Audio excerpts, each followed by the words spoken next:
అందరికీ నమస్కారం. Welcome to I dream media. ఈరోజు మనతో ఉన్నారు జ్యోతిష్య, సంఖ్యాశాస్త్ర, అలాగే వాస్తు, అలాగే నవరత్న నిపుణురాలు తనుష్క గారు. మరి అమ్మని అడిగి ధనుసు రాశి వాళ్ళకి ఇప్పుడు ఎవరికి ఏం జరగాలన్నా కానీ శని ప్రధాన పాత్ర పోషిస్తూ ఉంటారు. మరి శని ప్రభావం ధనుసు రాశి వారి మీద ఎలా ఉంది, వాళ్ళు లైఫ్లో ముందుకెళ్ళాలి, మంచిగా అంతా సెట్ అవ్వాలి అనుకుంటే ఏవైనా పరిహారాలు చేసుకుంటే మంచి ఫలితాలు ఉంటాయా? ఈ విషయం గురించి మాట్లాడదాము. నమస్కారం అమ్మా. నమస్తే అమ్మా. ధనుసు రాశి వారి గురించి చూసుకుంటే కొంచెం ఆ రాశి వారిని కాస్త ప్రత్యేకంగా మనం భావించాల్సి ఉంటుంది. మరి వీళ్ళ మీద శని ప్రభావం అనేది ఎలా ఉంటుంది?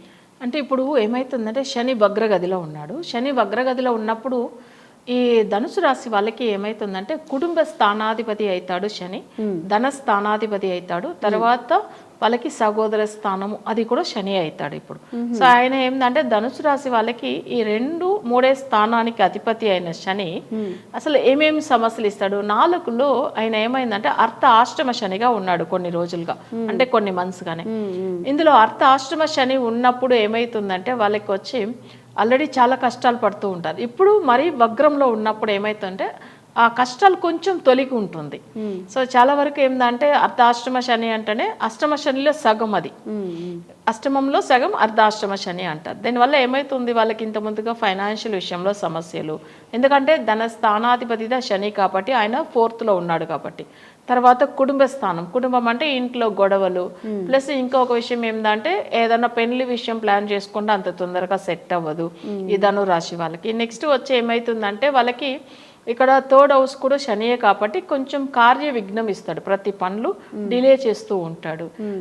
తర్వాత సహోదర స్థానము, తర్వాత చుట్టుపక్కల ఉన్న నైబర్స్ గురించి కానీ అదన్నీ కూడా శని ప్రభావమే చూపిస్తాయి. అయితే ఇవన్నీ ఇంత మంచిగా ఉన్న వాళ్ళు, చుట్టుపక్కల ఉన్న వాళ్ళు కానీ, తోడు పుట్టిన వాళ్ళు కానీ మంచిగానే ఉన్నారు. ఇప్పుడు సడన్ గా సమస్యలు అంటే సో అది వచ్చి ఏమవుతుందంటే అర్ధాష్టమ శని వల్ల. కానీ ఇప్పుడు వగ్రగదిలో ఉన్నప్పుడు కొంచెం రిలీఫ్ అనిపిస్తుంది, ఎందుకంటే కష్టాలు ఇచ్చేవాడు వగ్రమై చెడిపోయాడు, చెడ్డవాడు చెడిపోయాడు అనే మీనింగ్ అది. సో అప్పుడు వాళ్ళకి ఆ నెగిటివ్ అనేది తగ్గుతుంది. అయితే పెద్ద పూజలు ఇప్పుడు అవసరం లేదు. కానీ ఈ నవంబర్ తర్వాత, నవంబర్ ఎండింగ్ వరకు శని వగ్రగదిలో ఉన్నాడు. ఇది వెళ్ళిన తర్వాత తప్పకుండా వాళ్ళకి ఇంకా ఒక 2 సంవత్సరాల దగ్గర వాళ్ళకి ఏంటంటే అర్ధ ఆష్టమ శని జరుగుతూ ఉంటాయి. సో వాళ్ళకి తప్పకుండా చేయవలసిన పూజలు ఏంది అంటే వాళ్ళకి కుటుంబ స్థానమే శని అయినప్పుడు ప్రతి శనివారంలో వాళ్ళు ఉపవాసం ఉండాలి. నెక్స్ట్ వచ్చి ఏంటంటే వాళ్ళకు ఆ శనివారం రోజుల్లో ఎక్కడన్నా గుడికి వెళ్ళి ఎవరికైనా అన్నదానం, అంటే వీలైతే 8 ఇవ్వచ్చము, లేదంటే ఎవరైనా ఒకరికైనా ఇచ్చేసి రావచ్చు శనివారం రోజుల్లో. తర్వాత ఒకవేళ అట్లా వీలు అవుతుంది వేరే ఎవరైనా పెద్దవాళ్ళకి ఏదన్నా వాళ్ళకి గిఫ్ట్గా ఇవ్వచ్చు, అంటే చెప్పలు కానీ, లేకపోతే వాళ్ళకి బ్లాక్ కలర్లో ఉన్న అంబ్రెల్లా కానీ ఇట్లా వాళ్ళకి ఇవ్వచ్చు గిఫ్ట్, అంటే వాళ్ళకి దానం ఇవ్వచ్చు. సో అది కూడా వాళ్ళకి ఏమవుతుందంటే శని ప్రభావం తగ్గుతుంది. ఎప్పటిలో చేయవచ్చు అంటే నవంబర్ తర్వాత చేయవచ్చు. సో ఇప్పుడు వగ్రగదిలో ఉన్నప్పుడు పెద్ద సమస్య అయితే రాదు, సో దాని తర్వాత చేయవచ్చు. సో ఇలాంటి వాళ్ళు ఇవ్వడం వల్ల, దానం ఇవ్వడం వల్ల కూడా వాళ్ళకి శని వచ్చి మంచి చేస్తాడు. నెక్స్ట్ వచ్చి ఏంటంటే వాళ్ళకి ధన స్థానం బాగలేదు కాబట్టి ఈ ఒక 2 సంవత్సరాలు, అంటే 2.5 సంవత్సరంలో ఆల్రెడీ కొన్ని నెలలు వెళ్ళిపోయినాయి, ఎట్లనే ఈ 3 నెలలు వగ్రగదిలో వెళ్ళిపోతుంది. మిగతా ఉన్న 2 సంవత్సరాలు కూడా ఏంటంటే వాళ్ళకి ధన స్థానం నెగిటివ్ అయింది కాబట్టి వాళ్ళకి త్రయోదశి తిథిలో, జనరల్గా వాళ్ళకి త్రయోదశి తిథిలో ఏంటంటే ధన ప్రాప్తం గురించి ధన వశీకరణ పూజలు చేసుకోవచ్చు. అప్పుడు వాళ్ళకి ఆర్థిక ఇబ్బందులు ఉండదు. ఎందుకంటే ఈ 2 సంవత్సరాలు ఆర్థికంగా కూడా చాలా బాధపడుతూ ఉంటారు, ఇంట్లో కూడా గొడవలు కూడా ఎక్కువ ఉంటుంది. సో దానివల్ల తప్పకుండా ఈ పూజలు చేసుకోవడం వల్ల ఆర్థిక ఇబ్బందుల్లోంచి బయటపడవచ్చు. అది కూడా వాళ్ళు చేసుకోవాల్సింది కొంతమంది ధన త్రయోదశి రోజు చేసుకోవచ్చు, మామూలు త్రయోదశి తిథిలో కూడా ఈ ధన వశీకరణ పూజలు చేసుకోవడం వల్ల వాళ్ళకి అసలు ధనుసు రాశి వాళ్ళకి చాలా మంచి ఫలితాలు పొందవచ్చు. అలాగే చాలా మందికి ఉద్యోగం కానీ లేకపోతే ఒక మంచి గోల్స్ ఉంటాయి లైఫ్లో. అవును, నేను ఇది అవ్వాలి అనుకున్నప్పుడు వాళ్ళు అది అవ్వలేకపోవడం, కుటుంబ సభ్యుల వల్ల కానీ లేకపోతే ఇంకేదన్నా అంటే తనకున్న ఆ టాలెంట్ని తనే నమ్మలేక ముందుకెళ్ళిపోవడం, ఇలాంటివి కూడా చాలా చూస్తుంటాం కదా. మరి ఉద్యోగాని కోసం వాళ్ళు ఏం చేయాల్సి ఉంటుంది? ఇప్పుడు నేను అన్నిటికనే ధను రాశి వాళ్ళకి ఏమవుతుందంటే 3rd హౌస్ కూడా ఆయనకు కార్య విఘ్నం అవుతుంది చెప్పాను కదా. వాళ్ళు జాబ్ గురించి అనుకుంటారు కానీ వాళ్ళకి గోచర రీతిగా ప్రజెంట్ ఎలా ఉన్నాడంటే గురువు వచ్చి 7th హౌస్లో ఉండి రాశిని చూస్తున్నాడు. దానివల్ల కొంచెం ప్రభావం కూడా తగ్గుతుంది. అంటే అది కొన్ని మంత్స్ ఉంటాడు. యాక్చువల్లీ వచ్చి మిథున రాశిలో 1 year వరకు ఉంటాడు అసలు గురు గ్రహం. అయితే గురువు వచ్చి రాశిని చూడడం వల్ల 7th లో ఉండి డైరెక్ట్ రాశిని చూడడం వల్ల మరీ పెద్ద సమస్యలు అయితే ఉండవు. కానీ వాళ్ళు జాబ్ విషయం వచ్చి ప్లాన్ చేస్తున్నారు, వాళ్ళకి అది సెట్ అవ్వట్లేదు అంటే ఈ 3 monthsలో అయ్యే అవకాశాలు ఉంటుంది. ఎందుకంటే శని కూడా వగ్రగదికి వెళ్ళిపోయాడు కాబట్టి.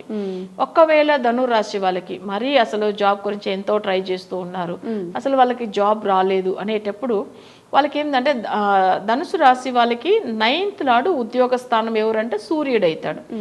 అప్పుడు సూర్యుడి గురించి ఏంటంటే సప్తమి తిథిలో పూజలు చేసుకోవచ్చము. తర్వాత ఆదివారం రోజు ఉదయం 6 to 7 సూర్య హోరా ఉంటుంది.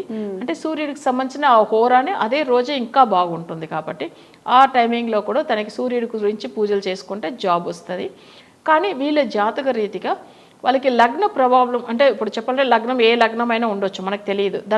ధనుసు రాశిలో పుట్టిన వాళ్ళకి ధనుసు లగ్నమే కూడా ఉండవచ్చు. ఒకవేళ ధనుసు లగ్నంలోనే ఉన్న వాళ్ళకి ఏమవుతుందంటే నేను చెప్పిన రెమెడీ తొందరగా సెట్ అవుతుంది. ఒకవేళ వేరే లగ్నంలో పుట్టి ఉన్నారు అనుకోండి, వాళ్ళకి ఉద్యోగ స్థానం వేరుగా ఉంటే కొంచెం వాళ్ళకి 50% వర్తిస్తుంది.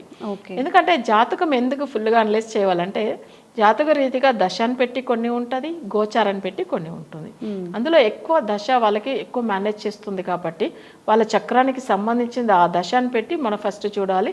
దాంతోపాటు గోచారం తీసుకుని దానికి తగిన రెమెడీ ఫాలో అవుతే జాబ్ ఖచ్చితంగా వస్తాయి. ధనుసు రాశి వారికి శని భగవానుడితో పాటుగా రాహుకేతువుల అనుగ్రహం కూడా ఎలా ఉండబోతోంది, అసలు ఎలా ఉంది? ఓకే, ఒకవేళ ఏదన్నా పరిహారాలతో మనం ఏదైనా చేసుకోవచ్చా? ధనుసు రాశి వాళ్ళకి ఏంటంటే రాహుకేతుల ప్రభావం అంటే ఇక్కడ కుంభరాశిలో ఉన్నాడు రాహు, 3వ స్థానంలో ఉన్నాడు రాహు, 9వ స్థానంలో కేతు ఉన్నారు.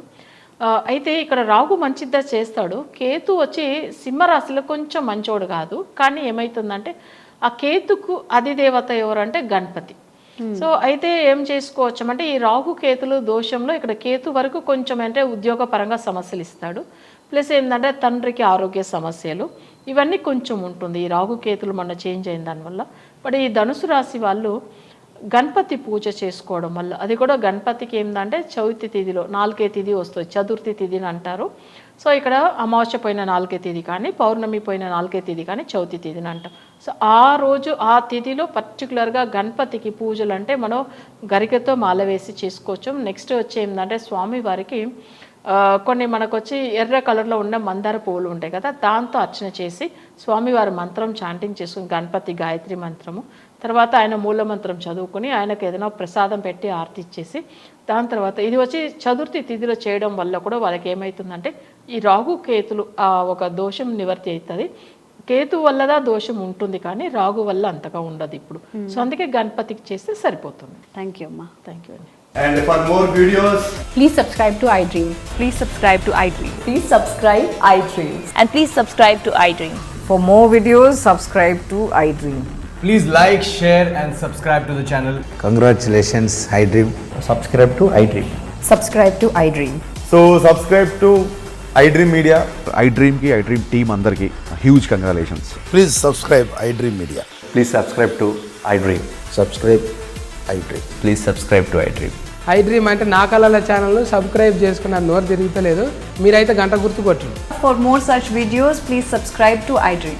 Subscribe to iDream. Please subscribe to iDream. Please subscribe iDream Media. Please do subscribe to iDream. Please subscribe to iDream Media. For best entertainment and information, please subscribe iDream. And don't forget to subscribe to iDream. తవ్వండి, తవ్వుతూనే శివలింగం. సరే దాన్ని అట్లా కప్పేసేయండి, చూపించదండి. Krishna is there. మూర్తి పూజ కాదు, సాక్షాత్ బ్రజేంద్ర నందన భగవాన్ ఉన్నారు మూర్తిలో. ఏమీ ఆశించకుండా ఆరాధించే వాళ్ళు కూడా ఉన్నారా ప్రభుజీ? నిజమైన భక్తి అంటే మనకు తెలియదు కాబట్టి